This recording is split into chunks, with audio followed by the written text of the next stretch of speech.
Hey, good morning, everyone. Welcome back to the Coffee People podcast presented by Roast West Coast. I'm Ryan Wolt, and this is the show where we weave through the inspiring, entrepreneurial, and today international stories of coffee people. Over a cup of coffee today, I'm chatting with Tanya Nanetti. She's a multi-hyphenate who has many roles in the coffee industry. She is the head barista at Buna Specialty Coffee Shop in Lisbon, Portugal, a freelance coffee writer for publications like Barista Hustle, a coffee coach, more on that later, and with her boyfriend Andre, even runs her own coffee blog interviewing coffee people and helping grow the community of craft coffee called Coffee Insurrection. While you're listening today, be sure to check out and follow at Coffee Insurrection on Instagram. And since you're going to be on your phone anyway, you might as well subscribe to this show's newsletter at roastwestcoast.com. I mean, why would you not? All tasks aside, I hope you have a lovely French press Columbia or a V60 pour-over featuring your favorite local roaster, or perhaps a shaken vanilla cinnamon espresso over ice topped with creamy oat milk. Whatever coffee you like to drink is the best coffee for you, and I hope you have it now, because it is time to enjoy it while you listen to this Coffee People conversation with Tanya Nanetti, coffee person.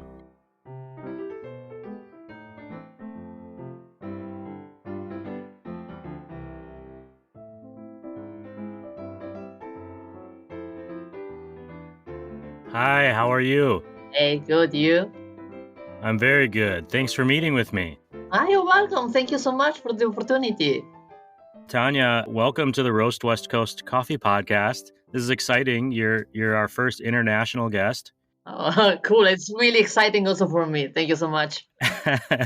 Would you mind, for everyone listening, saying your name, where you are in the world, and what your current coffee role is in the industry? I know you do a lot of things, so that might be complicated. So, hi, I'm Tanya, originally from Italy, but I move around a lot. So, right now I'm in Lisbon, Portugal, and I'm head barista for a really lovely coffee shop. But at the same time, I'm writing online stuff for Barista Magazine, for Standard Magazine, so different realities of coffee. And I do also some training I'm coach for Barista Hustle, and I do consulting training. Plus, together with my boyfriend, I have a page about coffee called Coffee Insurrection, whose purpose is like to build a nice community about coffee. So we do interview, we list places, everything specialty coffee related. And that's how we got connected. You reached out to me over Instagram from Coffee Insurrection, and I certainly appreciated that. I was very excited about it. And I want to talk about all of that stuff. But before I do, I want to ask you if you had like a first experience with coffee that set you on this path where it's such a big part of your life. So what happened probably to many people? I was traveling, I like to travel. So we were in the US with my boyfriend, and I come from a reality where coffee is just a black thing, really small, cool espresso, usually really bitter. So I really grew up drinking cappuccino instead of espresso because I never liked the taste. And then traveling, we discovered that there's much more. We were in Stumptown in New York, and we discovered that there's filter coffee, and it then can be like from Ethiopia and taste like something, and from Kenya and taste like something else. And just traveling, we started to taste coffee and to explore, to fall in love with it. What was your first job in coffee? The first time you thought, I want to actually do this for my job instead of just traveling and enjoying all these new experiences?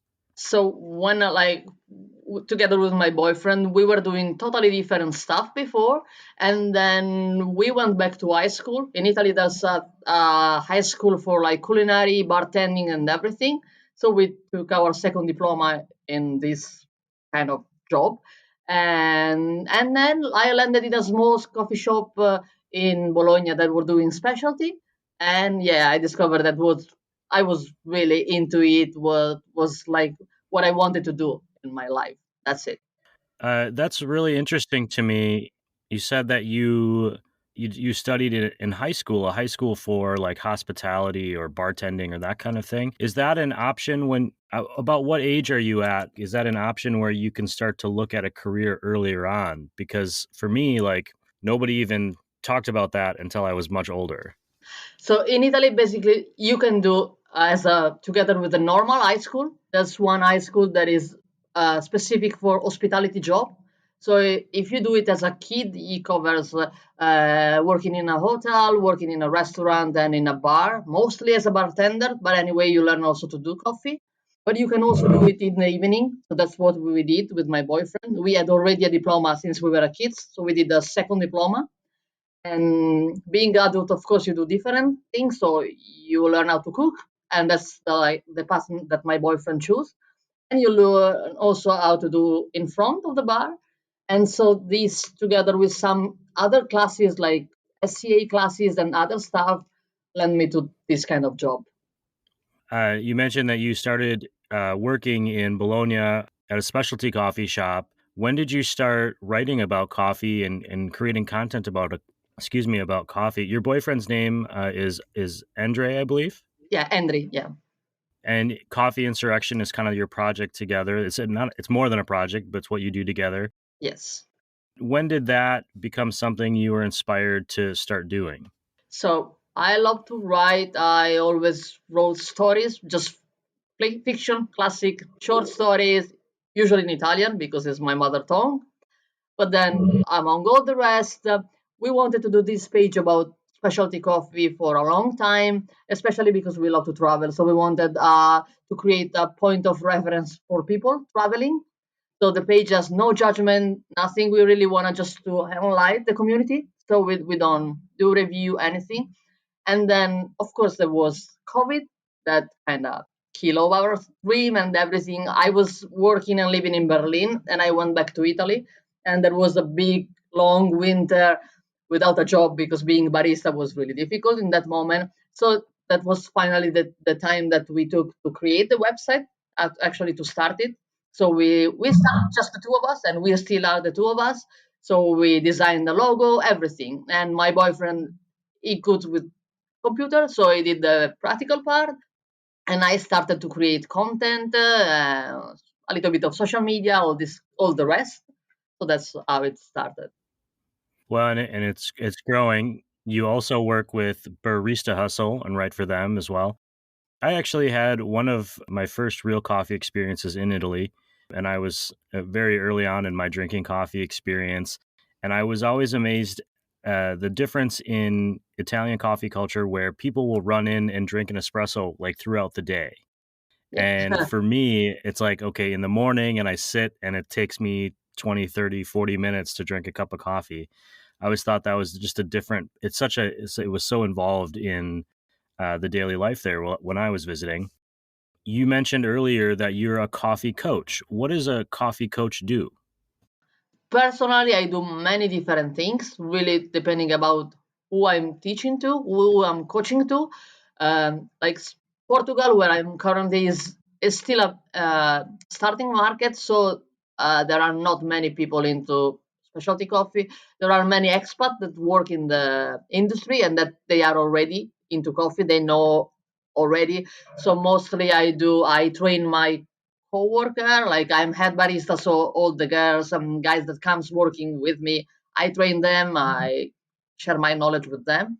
But then whenever a private, whoever, or another coffee shop or another reality contact me, and it can be anything. It can be like from designing a bar, like you want to open a coffee shop and you don't know where to put the machine. It's something really basic, but many owners don't know how to do it. So I can help you setting a nice bar. I can train your baristas. I can train you owner that you want to know a little bit more about coffee. And it can be espresso. It can be even just learning how to brew coffee at home, like V60s. And it's really a big, and together with my boyfriend, we really try to uh, give a complete experience. He's doing more about the kitchen part, so he can train same idea about kitchen, while I cover the barista part. I think a lot of people when coffee that gets started, they just learn on their own and they don't know if they're doing something right. I think taking a coffee class is certainly helpful. You're in Lisbon now. How has the last few years been with COVID and working in coffee because you're engaged with people so one on one? Yeah. So I left Italy 2 years ago, summer, spring last year, like 2021, to work in the south of Portugal. And it was funny because I actually found the job doing the website. So we were listing places in Portugal, and this place looked nice, and it was like a summer job. So I just sent them a message, hey, I'm head barista. I'm doing this website. Do you need a barista? And they said yes. So we just left Italy and moved to Portugal like this. And then even the place where I'm working now, we interviewed the owner for our website, and then he told me whenever I need a head barista, I'm gonna call you. So that's why we moved to Lisbon. Everything is really spontaneous. And I have to say, compared to Italy, at least I don't know how it was in the US, but Italy was really, really bad, really, really strict. While Portugal, yeah, of course, really, at least since I'm here, you had to wear a mask, whatever, last year, but we were always open, and it was never so bad like it was in Italy. Like in Italy, when I was already here, I know that in Italy they had to close the shops. You could not sell. While here in the last or 1 year and a half, it was always everything open. But yeah, with like mask and just really briefly, like 2 weeks, they require a test or a COVID pass to come in, but just in the restaurant, not in a coffee shop. So as a coffee shop, they've always been open, kind of relaxed. And right now it's really okay, nothing. It's chill. Portugal is open since last year, I would say, like at least since summer, everything is fine, at least for what I see. Yeah. Sure. Portugal is like the next place on my wife and I's list to visit that we're very excited about. So that's good to Uh, hear. With all of the kind of spontaneous moving and the different coffee things that you do in writing and working as a barista, what is something that you've learned over the last couple of years that maybe surprised you, about coffee? I mean, do you feel like you're still learning, or do you feel like, no, I know it all now? Oh, no, no, you never know it all. There's so much to learn in everything. Like even small thing behind a bar, from a new technique to brew something, a new flavor even. The more you like, I'm lucky because being head barista, I can buy the coffee kind of that I want. Like I can feature the roaster that I want in my shop. They are super nice, so I can always explore a new varietal, a new even a new roaster, and I can learn something new every time I brew a new coffee, or same in espresso and in V60. And at the same time, what I really love of my job, apart coffee itself, is people. So I really love meeting new people. It's always a new experience. And like the coffee shop where I'm working currently with my boyfriend, Sid, and it's really special because it's a tiny place, and we really know each other, know everyone. It's really a community place. We always say to people, the second day they're already regulars. So that's a welcoming feeling, and it's really beautiful. On Coffee Insurrection, you interview a lot of people. How did you get started interviewing? And I'm someone who does a lot of interviews. Is it something that you had experience doing, or that you've learned or gotten better at through practice? How do you find the guests that you're talking to? So mostly our interview for now are always same question for everyone because we really like the idea of showing similarities and difference in the community. I had no experience about it before, none. The first one we just reached from one friend of ours from Italy, but he was living in Berlin with when I was in Berlin, so I met him there. And I just asked him, "Hey, do you want to be featured in our new project?" And he said yes. And then the second one was the owner of the bar. That is a really cool specialty coffee roaster from Berlin. And it was the place where I was working when I was in Berlin. And it's a super nice guy. So I just reached him out if he wanted to be featured. And then that's it. I just, every time, like, I'm do a little bit of social media. Not, I don't really like that part of the job. It's not my core. But while I do it, whenever I find someone that is nice, like a nice project, it can be everything. It can be, we feature like, there's one guy, super young guy that is actually working at Starbucks, so not specialty coffee. But he contacted us and say, "Hey, look, with my family, we wanna open a specialty coffee. We wanna really change. And even if I'm 18, I'm trying to do something nice. would you like to interview me? And of course we wanted. So it's really, again, it's about community. So whatever is a nice project, a nice guy or girl, a cool initiative, we try and we say, hey, do you want to be featured in our website? So we got someone famous, someone not famous. Everybody can be. Yeah, we have blogger, we have mostly coffee people strictly, so barista. But yeah, also small blogger, whatever, whoever it seems nice. Well, you keep saying about how nice everyone is, but the name Coffee Insurrection is intense. What made you choose that as your name? It was a cool name. But apart from this, the idea, what I really experienced, even in Berlin, when I was working in Berlin before, like starting, it's that I really believe that all of us in coffee, in specialty coffee in general, should really be as kind of against the bad coffee in general, not only bad coffee, bad drinking coffee, but also what is bad behind the big coffee companies and everything that usually exploit people and everything. So that's why it's a small insurrection. It should be all of us against all of that. I like that idea because I think a lot of times small coffee shops think they're competing against other small coffee shops, but in reality, you're It's not. competing against these much, much bigger operations. You're on the same team. Yeah. You just happen to be in the same neighborhood. To me, it's really important. And yeah, that's it. That's the idea.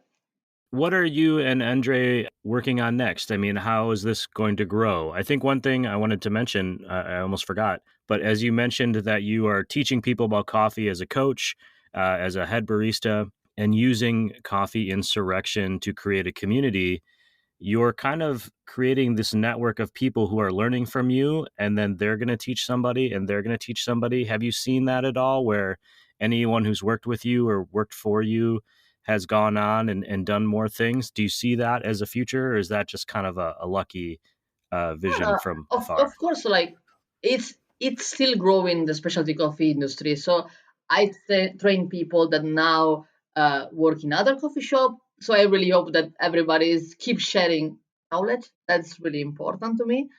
And yeah, I really believe in I don't believe in good of people in general, but I really believe in community, and I've met really nice people. So this is something that again for me is really important. And I don't know where the website will bring us. It really started as a small project and is growing nice. We're happy.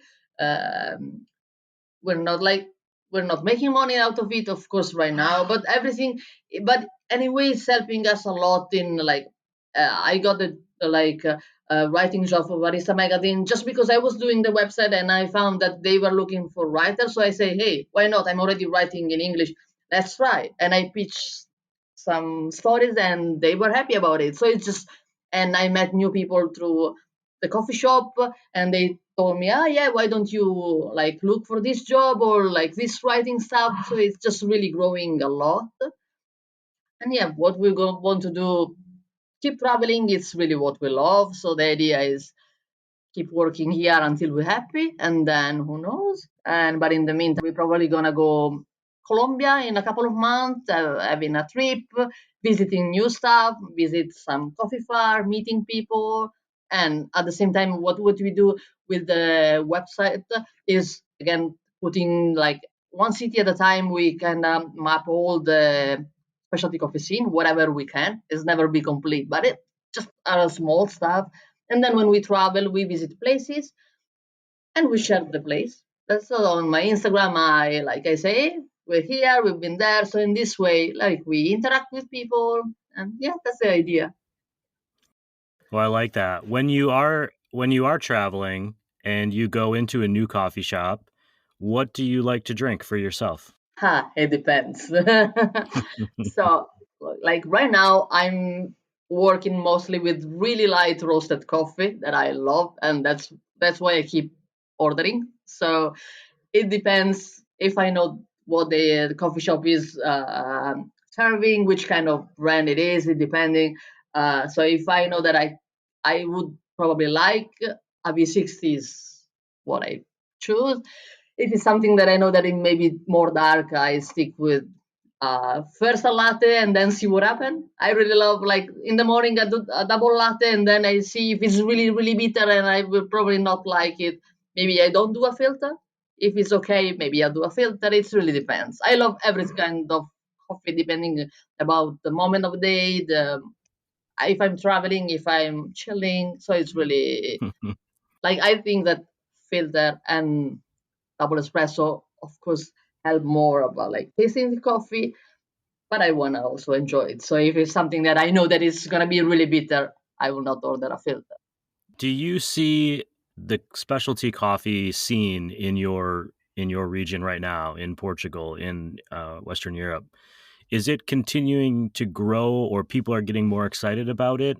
I think here in America, we, as a rule, we get really excited about things and we go overboard. Whereas, and I could be wrong, but I think in a lot of other places in the world, it's more of a slower process and there's more of a foundation built. I'm Mhm. wondering how you feel about the area that you're at now, and if you see that growth coming, or if it's still a ways away. So I can tell you about, like, more or less about what was happening in Berlin, what is happening in Italy and in Portugal. So Berlin, I would say, is more similar to the US or to London. Is a really big city with a big scene of expat travelers from years and years. So the specialty coffee scene is already a thing. It's big. You can usually have a decent coffee even if you go to a brunch place or a not proper specialty coffee place. You can feel that the third wave of coffee is already a thing, so it's huge. While in places like Italy or Portugal, it's still slow, probably because the culture of classic espresso, classic coffee is really a thing. So changing the mind of people, of course, is a long process. And for example, in Italy, in Bologna, in my hometown, there is this specialty coffee shop called Aroma that is actually brewing specialty coffee for 20 years now. So it's quite something. And the owner is he was in Boston in the World Cup. It was third at the brewing competition. So he's a really cool guy. But when I was working there, we had customer from China coming for his V60, but for local people was still a coffee shop. So you would serve like 10 espresso really fast and then at the time. So this is still happening. You got new realities, of course, especially in big city. Maybe in small city, you got one specialty coffee shop, someone that is young and want to do something different, but it's really slow. And in Portugal, it's kind of the same, at least in a small area. Lisbon is a little bit different because right now Lisbon is full of expat, a lot of American, a lot of Russian and Ukraine moved here way before the war. And so actually here there's a big community of specialty, everything considered, but it's mostly in the end of expat, not of local people. Not like I would say of, I don't know, in Lisbon now there are maybe 30 specialty coffee, let's say, more or less, maybe some more, but really in the hand of Portuguese are just a few. Most are expat own and baristas are expat, so it's coming, but not from the culture itself. Is there anything else that we should know about you, about your coffee journey, about Coffee Insurrection? I was hoping you could say the name of the coffee shop you're working in now, and maybe Oh rec- yeah. maybe recommend one. If we're there visiting, we'll visit your shop, and then what's the next best shop? So the coffee shop where I'm head barista is called Buna Specialty Coffee, and is in this lovely neighborhood that is called Santos. That is kind of the, let's say, a little bit trendy hipster area. So not too touristic, but really nice with natural wine, this kind of places. And Buna, it was kind of pioneer. We were the first to really stick to light roast in a city that usually has more medium dark. So we're kind of different. And it's a really tiny place, and a lot of people come. We got so many regulars. It's really a friendly place. So I would say, we're really loved for coffee and for the environment. And we just opened a second location, like 10 minutes from the other, but more focused on the brew bar. So in this, I can really play with cool coffee, and yeah, it's cool. If you love good coffee and a good environment, is a nice place. And if I have to share another one, of course, I'm just telling you what I really like as a flavor because again, it's just my taste. I prefer like white roast, and so as a just a simple coffee shop, that's one that is called Dramatico. Tiny little space, super minimal, just coffee, lovely, like open 5 6 hours per day. Just during the week, it's a really one man show, but lovely. And two specialty coffee roaster local that I really appreciate. One is called Buraka, and the other one is called Olisipo. Both are owned by super nice guys. These are really Buraka is local 100%. Olisipo is half and half, but both really nice on a nice place. So I would check them out for sure. Very cool. Well, Tanya, thank you for just taking some time to chat with me and share your story with our listeners. And I'm excited to share more about you and Coffee Insurrection with everyone as well. Thank you very much for the opportunity. It was really a pleasure to know you. And again, thank you so much and good luck for everything. Thank you. You too.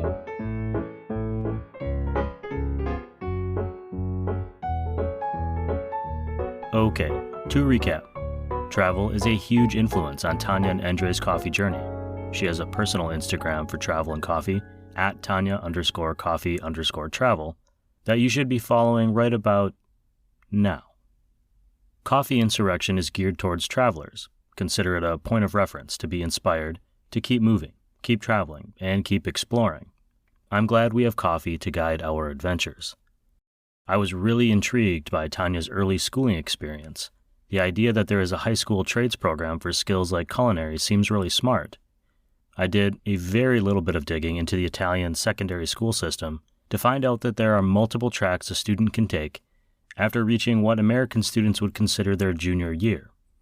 These programs are designed to prepare them for a university, technical school, or a vocational trade, and there are also opportunities for adults to return and follow those tracks.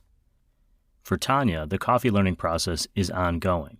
There is always something new to learn, and her attitude of reaching out to engage because, what's the worst that can happen, is part of how she's helping grow the craft coffee community.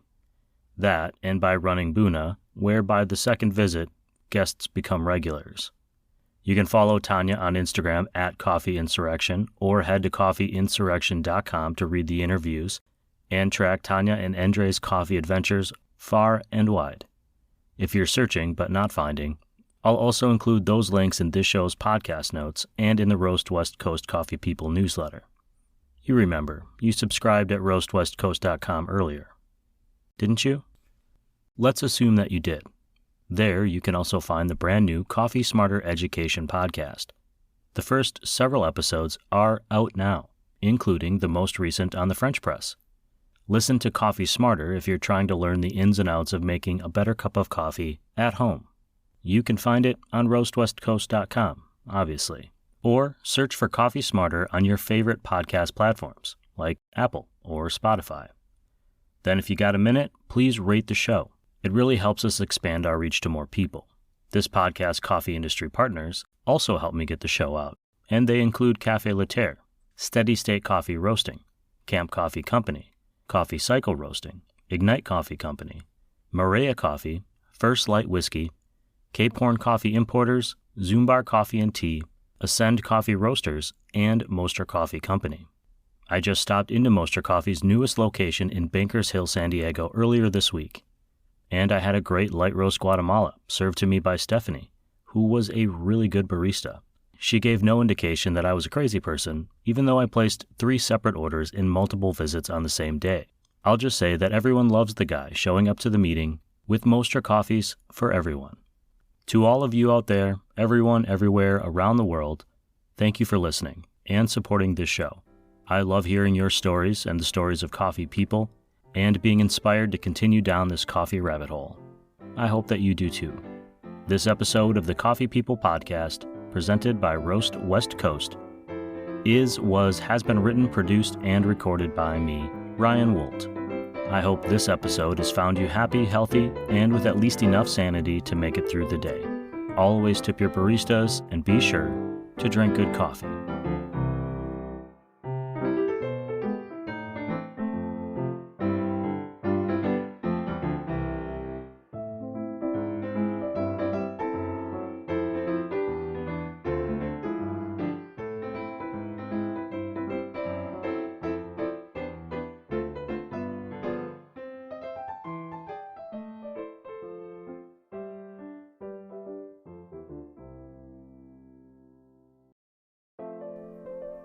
Hey everyone, did you know that this podcast is a listener and reader-supported creative effort?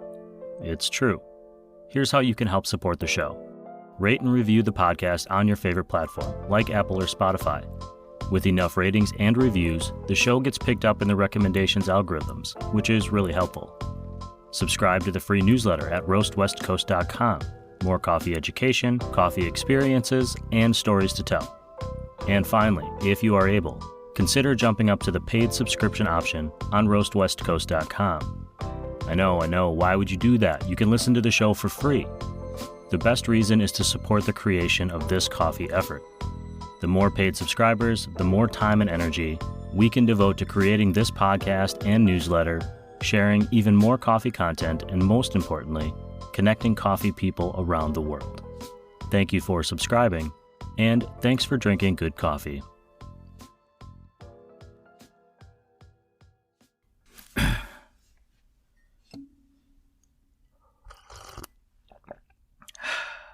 Drinking coffee.